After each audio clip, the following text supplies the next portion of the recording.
डल्लेवाल जी एक किसानों का बड़ा महत्वपूर्ण मुद्दा है जिसको लेकर के अमन अनशन पर बैठे।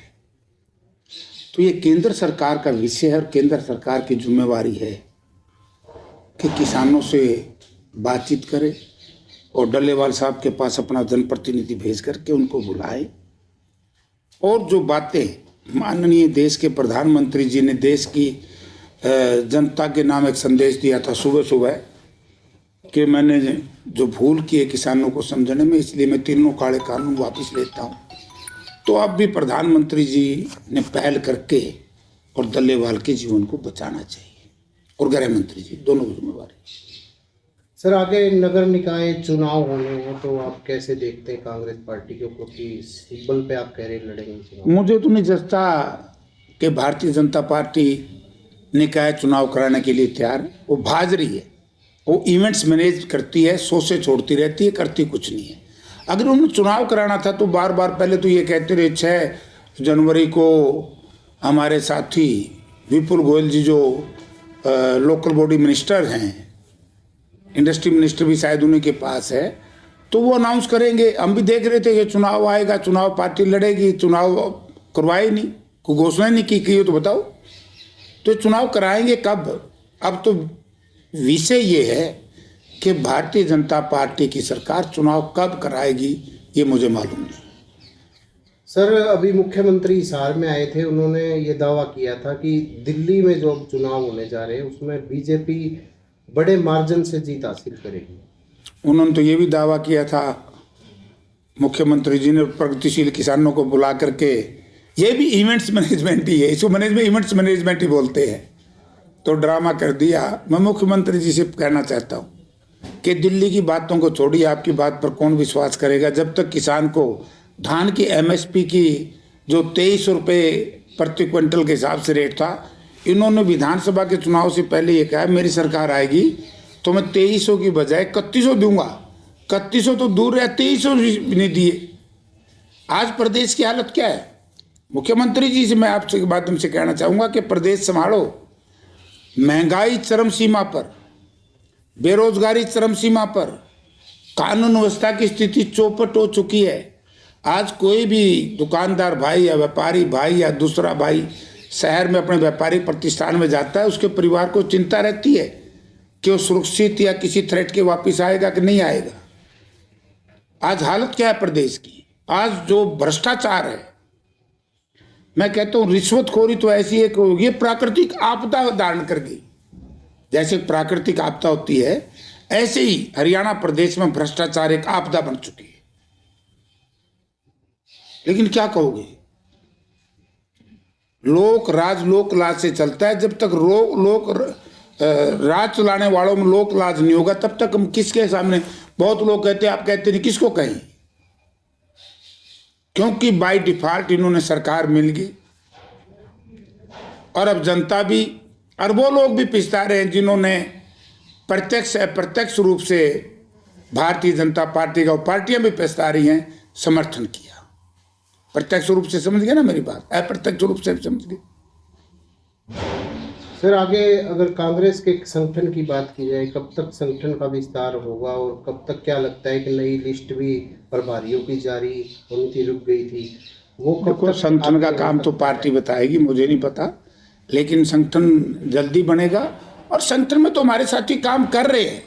पार्टी का काम कहाँ रुका हुआ है? बीजेपी वाले आज बार बार कह रहे हैं, जो हमारे कुछ भ्रमित भाई भी हैं जो ये प्रचार कर रहे हैं। मैं ये कहना चाहता हूँ, लोकसभा के चुनाव में इनका संगठन था ना बीजेपी का बहुत मजबूत, 5 सीट तो बीजेपी बुरी तरीके से हारी और 6ठी सीट के ऊपर अगर कुरुक्षेत्र में हमारा सिंबल होता तो हम 6ठी जीतते और समय रहते निर्णय ले लेते तो हम भिवानी जीतते और समय रहते हमारा फैसला हो जाता, हम ये जीतते क्या है गुड़गांव, कितना थोड़ा मार्जिन से, जहाँ 6 लाख से जो सीट हारते थे कांग्रेस पार्टी 2 चुनाव में, वो सारी 65,000 पे रुक गई। तो अब की बार जो विधानसभा में हुआ है, जनता सब जानती है किसका आचरण क्या था, किस नेता का ने क्या किया है। ये पार्टी के साथ विश्वासघात नहीं, मैंने कहा प्रत्यक्ष अप्रत्यक्ष रूप से जिन लोगों ने, जिन पार्टियों ने इस चुनाव में, विधानसभा चुनाव में बीजेपी का साथ दिया है, जनता सब जानती है। अब अपने मुंह मियाँ मिट्टू होने की आवश्यकता नहीं है, लोग समय आने पर निर्णय लेंगे। मुझे याद है 2009 में आदमपुर में कांग्रेस पार्टी चुनाव जीत रही थी, ऐसा ही विश्वासघात हुआ था, तो उसके बाद जनता ने उन लोगों को सबक सिखाया। जनता फैसला कर देगी। सर, जैसे आपके ही पार्टी के जो प्रभारी है उन्होंने कहा था कि 14 सीटें जो गलत दी गई थी वो हारी थी, और साथ ही साथ आपके ही पार्टी के नेता है पूर्व मंत्री प्रोफेसर संपत सिंह, उनका ये कहना था कि जो फाइंडिंग कमेटी की अभी तक ना तो रिपोर्ट आई है और वो स्पष्ट करनी चाहिए, और आपस में जो ये हार हुई है कांग्रेस के आपस में ही एक दूसरे के कारण ही हार हुई है। उनकी बात वो जाने।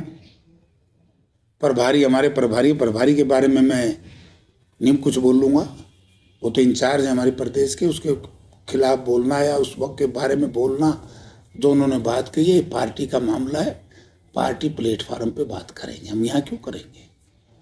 नंबर 2, संपत सिंह की जहाँ तक सवाल है, संपत सिंह की बात संपत सिंह से पूछो, वो बताएगा, वो भी तो पार्टी का एक हिस्सा था। उन्होंने यही कहा आपस में गुटबाजी के कारण ही आ रहे हैं ये जो। फिर क्यों करी गुटबाजी?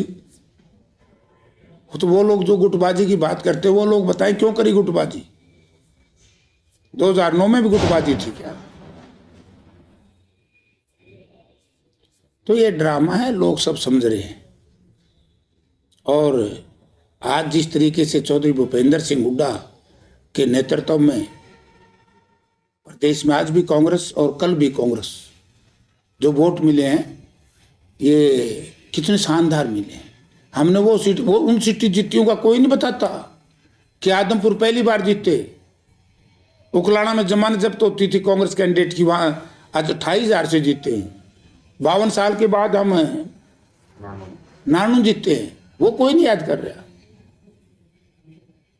तो ये भी चीजें सोचनी चाहिए। जो हार हुई है, पार्टी मंथन कर रही है, और मीडिया में जाकर के थोड़े मंथन होता है, मंथन तो पार्टी प्लेटफार्म पर होता है। सर, आदमपुर की बात की जाए, आजकल कुलदीप बिश्नोई आदमपुर में दिखते नहीं है, ना कहीं उनको पद दिया गया, ना कोई दिखते। चलो तो बीजेपी जाने, मैं क्या कह सकता हूँ। बीजेपी में तो जो लोग हैं और जो लोग गए थे, वो कितने लोग वापस आ गए? बड़े बड़े लोग वापस आ गए। तो बीजेपी से क्या लेना चाहते थे? बीजेपी तो भाई एक सबज बाग दिखाती है, कुछ हमारे साथी भ्रमित हो जाते हैं, चले जाते हैं, फिर वापस आ जाते हैं, फिर वो नुकसान ही होता है उनका भी, पार्टी का भी, जिसमें वो शामिल होते हैं। सर, दिल्ली चुनाव आ गया, दिल्ली चुनाव किस प्रकार से देखते हैं? दिल्ली चुनाव तो दिल्ली वाले देखेंगे, मेरे हाथ में है। कांग्रेस पार्टी की ड्यूटी लगी है, जहाँ पार्टी ड्यूटी लगाएगी वहाँ हम ड्यूटी देंगे, पार्टी का काम है। जहाँ कहेंगे, वैसे तो हमारा सेशन है 31 तारीख से, हम उसमें बिजी रहेंगे, लेकिन पार्टी जो ड्यूटी लगाएगी वो करेंगे। तो सेशन में क्या इशारा का मुद्दा, क्या मुख्य उठाएंगे आप? क्या उठाऊं? वो आप कुछ ऐसी क्या बताऊं?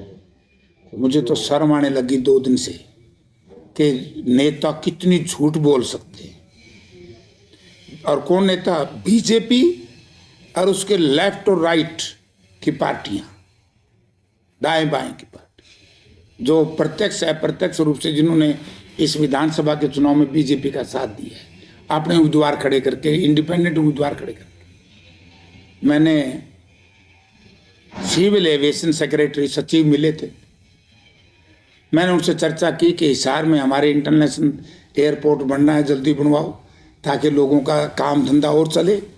जैसे हुड्डा साहब ने हिसार में यूनिवर्सिटी बनाई, उससे कारोबार ज़्यादा बढ़ा कि नहीं, शहर में काम धंधा बढ़ा कि नहीं।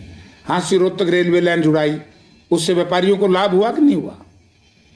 थर्मल बनाया तो उससे हमारा इलाका आर्थिक तौर से मजबूत हुआ कि नहीं हुआ। ठीक है ना। तो बड़े बड़े प्रोजेक्ट जो बनाए,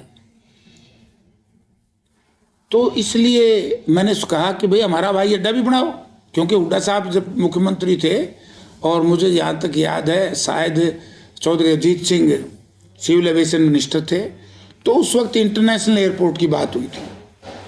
वो अपनी झूठ को छुपाने के लिए, कमजोरी को छुपाने के लिए, इंटरनेशनल एयरपोर्ट तो चलेगा जवेर यूपी में, उत्तर प्रदेश में, ये एक आवाज़ नहीं उठा सके, ना उस वक्त इनकी सहयोगी पार्टियों ने उठाई, ना इन लोगों ने वहाँ जाकर के बन गया। अब मैंने पता लगा भाई क्या होगा।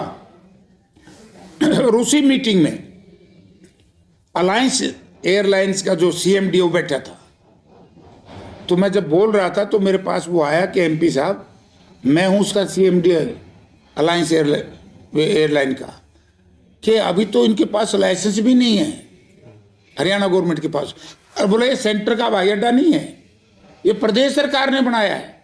कम से कम भी 2-3 हज़ार करोड़ रुपया खराब कर दिया, या 200-300-400-500 करोड़ 1000 करोड़ रुपया लग गया होगा, हजारों करोड़ लगा दिया। शहर के लोगों ने सोचा था व्यापार बढ़ेगा, उसका सत्यानाश कर दिया। प्रॉपर्टी डीलिंग का काम करके सरकारी लोग चले गए, जनता के साथ धोखा है। मैं नहीं समझता कि ये नेक्स्ट भविष्य में इस पार्टी के सरकार के रहते इंटरनेशनल एयरपोर्ट बनेगा। इंटरनेशनल एयरपोर्ट हिसार में बनेगा जब कांग्रेस का राज आएगा।